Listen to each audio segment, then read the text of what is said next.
আল্লাহু আকবার,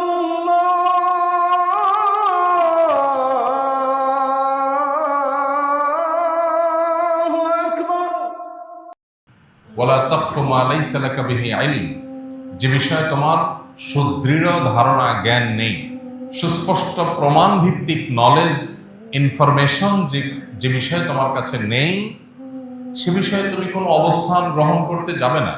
আজ ধারণা প্রসূত অবস্থান গ্রহণ, ব্যক্তি কিংবা গোষ্ঠীর ব্যাপারে কোনো মন্তব্য, কোনো ধারণা পোষণ, কোনো অবস্থান গ্রহণ, এই বিষয়টি আজ মহামারীর আকার ধারণ করেছে। বিশেষ করে অবাধ তথ্য প্রবাহের এই যুগে, সোশ্যাল মিডিয়ার ব্যাপকতার এই যুগে আমরা অনেক বিশ্বাস করি যে বিশ্বাসগুলো ভুল, অনেক ধারণা করি যে ধারণাগুলো অবান্তর, অনেক কালোকে আমরা সাদা বলি, অনেক সাদাকে আমরা কালো বলি, যা বাস্তবে তার উল্টো।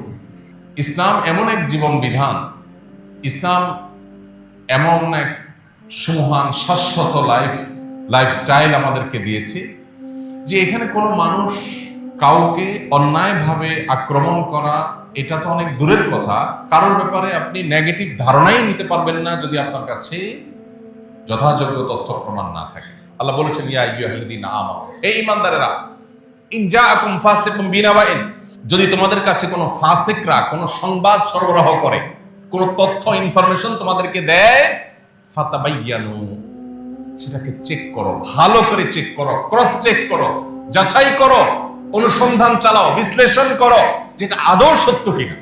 যদি না করো, তাদের কথা যদি বিশ্বাস করে বসো, তাহলে আনতুসিবু কওমান বিজাহালা, তাহলে অজ্ঞতাবশত তোমরা কাউকে খারাপ মনে করে কোন অবস্থান নিবে, ফাতাসবিহু আলা মা ফাআলতুম নাদিমিন, এরপরে একসময় বলবে যে ও সরি, ভুল হয়ে গেছে, কিন্তু তোমার আর ব্যাক করার সুযোগ থাকবে না।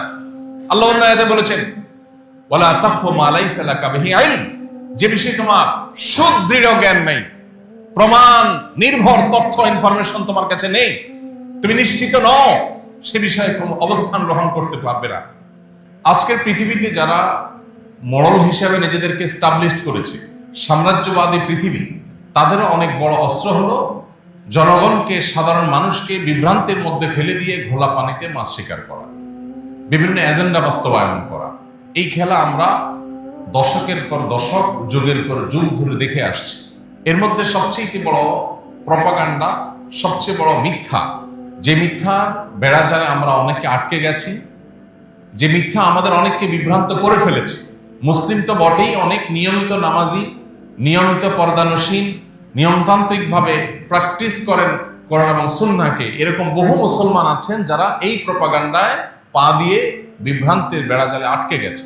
আপনারা প্রিয় নবী সাল্লাল্লাহু আলাইহি সাল্লামের হাদিসের ভান্ডার যদি দেখেন, লক্ষ্য করবেন যে সেখানে বহু হাদিসে নবী সাল্লাল্লাহু আলাইহি সাল্লাম আমাদেরকে সতর্ক করেছেন আমরা যেন কিয়ামতের পূর্বে ফিতনা সংকুল সময়ে নিজেদেরকে ফিতনা থেকে রক্ষা করবার চেষ্টা করি।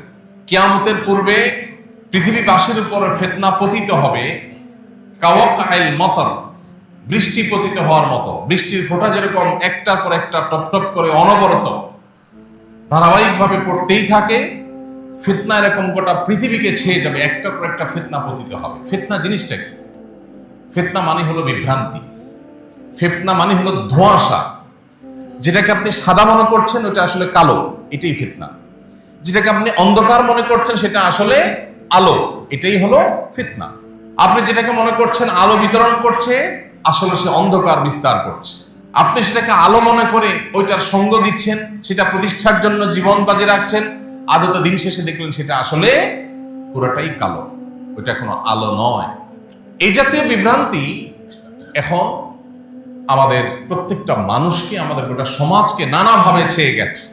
যে সাম্রাজ্যবাদী এই পৃথিবী, তাদের সবচেয়ে বড় মিথ্যা যেটা তারা স্টাবলিশড করতে পেরেছে দুর্ভাগ্যজনকভাবে, সেটি হলো ইসলাম এবং মুসলমানদের সাথে জঙ্গি তকমাকে লাগিয়ে দেওয়া। গত এক শতাব্দীতে গোটা পৃথিবীতে পৃথিবীর পরাশক্তিগুলোর অর্থায়নে প্রতিষ্ঠিত সবচেয়ে বড় মিথ্যা এটা, যে মুসলমানদেরকে সন্ত্রাস এবং জঙ্গিবাদের তকমা দিয়ে তাদেরকে কোণঠাসা করে রাখা। আপনি যদি উন্নত দেশগুলো ট্রাভেল করে থাকেন, নিশ্চয় আপনার ধারণা থাকার কথা যে শুধুমাত্র মুসলিম পরিচয়ের কারণে আপনাকে বহু হেনস্থার শিকার হতে হবে। এই যে মুসলিমকে হেনস্থা করা যায়, মুসলিম হলেই তাকে অত্যাচার করা যায়, টর্চার করা যায়, জুলুম করা যায়, এই ন্যারেটিভ প্রতিষ্ঠা করেছে যে মিথ্যা দিয়ে। সে মিথ্যা হলো ইসলাম এবং মুসলমানের সাথে জঙ্গিবাদ এবং সন্ত্রাসবাদের তকমা লাগিয়ে।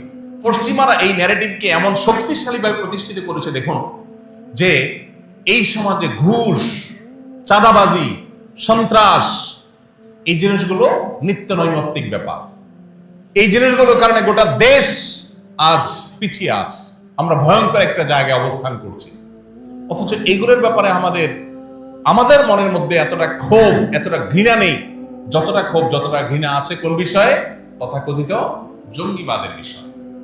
ভাইরা আমার, আমরা কেউ ভুল না বুঝি, ইসলামের নামে, জেহাদের নামে কেউ কোন নিরীহ মানুষের উপরে হামলা করলো আর সেটাকে জেহাদ বলে চালাই দিল, আমরা মুসলমানরা এতটা আনাড়ি হওয়ার কোনো সুযোগ নাই। কিন্তু সেই সাথে জেহাদ মহান ফরজ, জীবনে কখনো সুযোগ হলে আমি জেহাদে শামিল হব, মরতেই যখন হবে শাহাদাতের মৃত্যু আমি কামনা করব। এটা একজন ইমানদারের ইমানের দাবি। এইটুকু চেতনা যদি কারোর মধ্যে না থাকে, সে মুসলমানই না, সে মুনাফিকের মৃত্যু নিয়ে দুনিয়া থেকে যাবে। সো পশ্চিমাদের প্রপাগান্ডার কারণে আল্লাহর মহান ফরজ বিধান জেহাদকে আমরা খারাপ মনে করলে ইমানই থাকবে না। আবার একই সাথে জেহাদের নামে কোন শয়তানের নাটক যদি পশ্চিমারাই মঞ্চায়ন করে, সেটার উপরে ভিত্তি করে আমরা গণহারে দিনদার মানুষগুলোকে জঙ্গি তকমা দেওয়ার ওই যে ষড়যন্ত্র, ওরা জানে হুজুরদের পাওয়ারের জায়গা, ওরা জানে এই মিম্বরের শক্তির জায়গা, ওরা জানে এই মাইক্রোফোনের পাওয়ারের জায়গা। এই জন্য এইগুলোর গায়ে কালি মাখাই দেওয়া, এটাই হলো তাদের কাজ। আমাদেরকে সতর্ক থাকতে হবে, আমাদেরকে সচেতন হতে হবে। আল্লাহ রাব্বুল আলামিন পুরাতন জুলুম এদেশে যেন আর কখনো ফিরে না আসে, আর যেন কোনো মায়ের সন্তান গুম না হয়, আর যেন কোনো নারী স্বামীকে জুলুমের হাত থেকে বাঁচাবার জন্য এই সমস্ত জালিমদের হাতে ধরা দিতে না হয়। আল্লাহ তাআলা আমাদেরকে সেই রকম দায়িত্বশীল মানুষদের শাসন দেখ, যারা এদেশের মানুষের হয়ে কাজ করবে, বিদেশিদের আঙ্গুল হেলানোতে যারা কাজ করবে না, বিদেশিদের এজেন্ডা বাস্তবায়ন যারা করবে না।